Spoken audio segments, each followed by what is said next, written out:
Imagine being the illegitimate son of a powerful Spanish officer, never meeting your father, yet rising to become one of the founding fathers of an independent nation. This is the story of Bernardo O'Higgins. Born in 1778 in Chillán, Chile, Bernardo O'Higgins was the son of Ambrosio O'Higgins, a Spanish officer, and Isabel Riquelme, a prominent local woman. Despite his father's absence, Bernardo's early years were spent with his mother's family, and later with the Albano family, his father's commercial partners.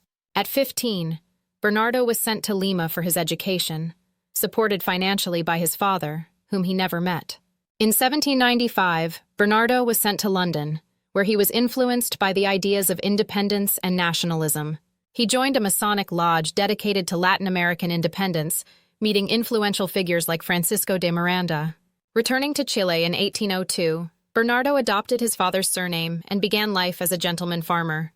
In 1808, Napoleon's control of Spain triggered a series of events leading to the formation of an autonomous government in Chile. On September 18, 1810, O'Higgins joined the revolt against the French-dominated Spanish government, marking the beginning of Chile's fight for independence. O'Higgins was elected as a deputy to the First National Congress of Chile in 1811, representing the Laja district. The anti-royalist camp in Chile was deeply divided, with O'Higgins finding himself in competition with José Miguel Carrera. In 1813, O'Higgins mobilized his local militia to fight against the Spanish invasion, earning a promotion to colonel after a victory at Linares. Despite a brave performance at the Siege of Chillán, O'Higgins' early military career was marked by setbacks and rivalry with Carrera. At the Battle of El Roble, O'Higgins famously rallied his troops with the cry, "Lads, live with honor or die with glory. He who is brave, follow me." O'Higgins's leadership at El Roble led to his promotion and increased prominence in the independence movement. In 1814, O'Higgins supported the Treaty of Lircay, but the conflict with Carrera continued, culminating in the Battle of Rancagua. Surrounded at Rancagua, O'Higgins commanded, "Those who can ride, ride. We will break through the enemy," and managed to escape with some of his men. Exiled to Argentina, O'Higgins met General José de San Martín, and together they planned the liberation of Chile. In 1817, O'Higgins and San Martín returned to Chile, achieving a significant victory at the Battle of Chacabuco. O'Higgins' bold charge at Chacabuco, despite deviating from the plan, played a crucial role in the Patriot victory. After the victory at Maipú in 1818, Chile's independence was secured, and O'Higgins became the Supreme Director of Chile.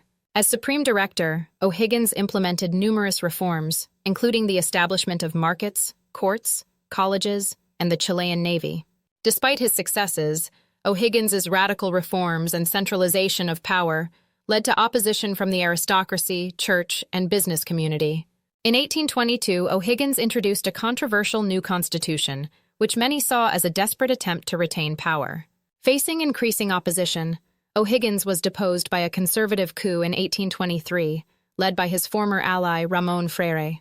Exiled from Chile, O'Higgins moved to Peru, where he was granted land and lived out his remaining years. O'Higgins continued to support the independence movements in Latin America, even offering to mediate conflicts. In 1842, the Chilean Congress allowed O'Higgins to return, but he died in Lima before he could make the journey.